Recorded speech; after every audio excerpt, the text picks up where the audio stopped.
ஓம் சாந்தி.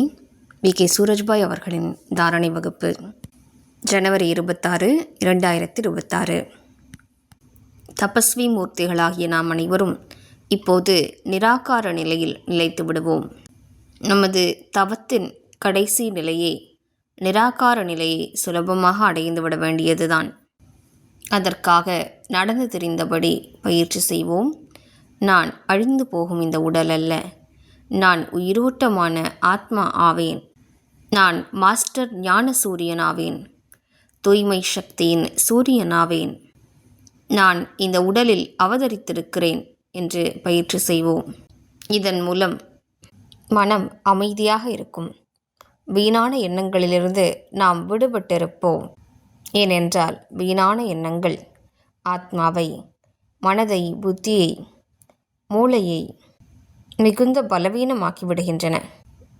எனவே காரிய விவகாரங்கள் செய்தபடி எதனை உண்டாலும் அருந்தினாலும் பயிற்சி செய்து கொண்டே இருப்போம். நான் ஃபரிஷ்தா ஆவேன். ஃபரிஷ்தாவாகிய நான் மேலிருந்து அவதரித்திருக்கிறேன். நான் பிரகாசமான உடலில் வீற்றிருக்கிறேன். அவ்வப்போது தன்னைத்தான் மேலே பார்ப்போம். அவ்வப்போது இந்த உடலில் அவதரித்திருப்பதாக காண்போம். ஃபரிஷ்தாவுடைய காரியம் என்னவென்றால், ஃபரிஷ்தா அனைவருக்கும் சகாஷ் கொடுத்து கொண்டே இருப்பார். நான் மேலிருந்து வந்திருப்பதே அனைவருக்கும் சக்தி வாய்ந்த அதிர்வலைகளை பரவச் செய்வதற்காகவே, அனைவருக்கும் உதவி செய்வதற்காகவே நான் வந்திருக்கிறேன். நாம் பிறருக்கு தூய அதிர்வலைகளை பரவச் செய்வது என்பது அனைத்திலும் பெரிய உதவியாகும். இதற்கு பிரதிபலனாக நாம் எதையும் எதிர்பார்க்கக்கூடாது. நமது கடமையோ அனைவருக்கும் கொடுப்பதே. இந்த உலக சூழலை நாம் தூய்மையாக்க வேண்டும். மனித ஆத்மாக்களை உயர்த்த வேண்டும். அதற்கான ஒத்துழைப்பை இறைவனுக்கு கொடுத்து கொண்டே இருப்போம். எனவே காரியங்கள் செய்து கொண்டிருக்கும் போது, மேலும் உணவருந்தும் போதும் தண்ணீர் அருந்தும் போதும் நான் தூய்மை சக்தியின் ஃபரிஷ்தா ஆவேன் என்று பயிற்சி செய்வோம். உணவருந்தும் போது 10 முறைகள் நினைவு செய்வோம். நான் தூய்மை சக்தியின் ஃபரிஷ்தா ஆவேன். ஒரே அடியாக 10 முறைகள் அல்ல, உணவருந்தும் முழு நேரத்திலும் 10 முறைகளாவது பயிற்சி செய்வோம். உறங்கும் முன்னரும் நான் தூய்மைத்தன்மையின் ஃபரிஷ்தா என்று நினைவு செய்வோம். முழு நாளும் இடையிடையே பயிற்சி செய்வோம்.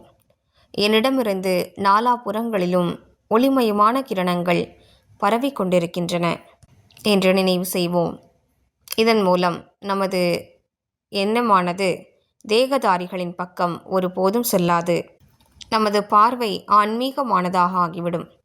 மேலும் நாம் தன்னைத்தான் மிகப்பெரியதொரு ஆன்மீக சக்தியினால் நிறைத்து கொள்வோம்.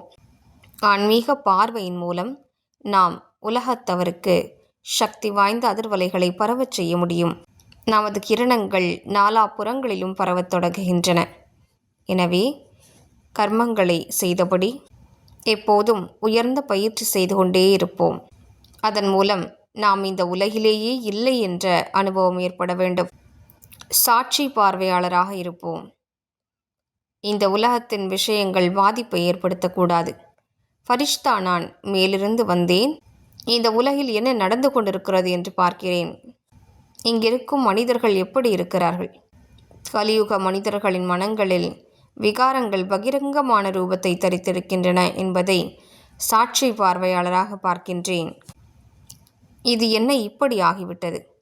மனிதர்கள் ஏன் இப்படி செய்கிறார்கள் என்று ஏன் என்ற கேள்வியே எழும்பவில்லை.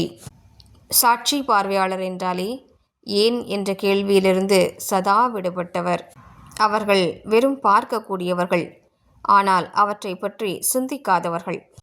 எதனை பற்றி கவலைப்படுவதற்கோ அல்லது சிந்தனை செய்வதற்கு கூட அவசியமில்லை. ஏனென்றால் கலியுக கடைசியில் என்ன நடக்க வேண்டுமோ அதுதான் நடந்து கொண்டிருக்கிறது. இதில் எந்த மாற்றத்தையும் ஏற்படுத்த முடியாது. உண்மையில் மாற்றத்தை கொண்டு வரக்கூடியவர்கள் நாமே ஆவோம். நமது பாபா இந்த யுகத்தையே மாற்றப் போகின்றார். எனவே இன்று முழு நாளும் தன்னைத்தான் சூக்ஷ்ம ஒளி உடலில் காண்போம். நான் ஃபரிஷ்தா என்று பயிற்சி செய்வோம். ஆத்மா நான் இந்த ஃபரிஷ்தா உடலில் நெற்றியின் நடுவே ஜொலித்து கொண்டிருக்கிறேன்.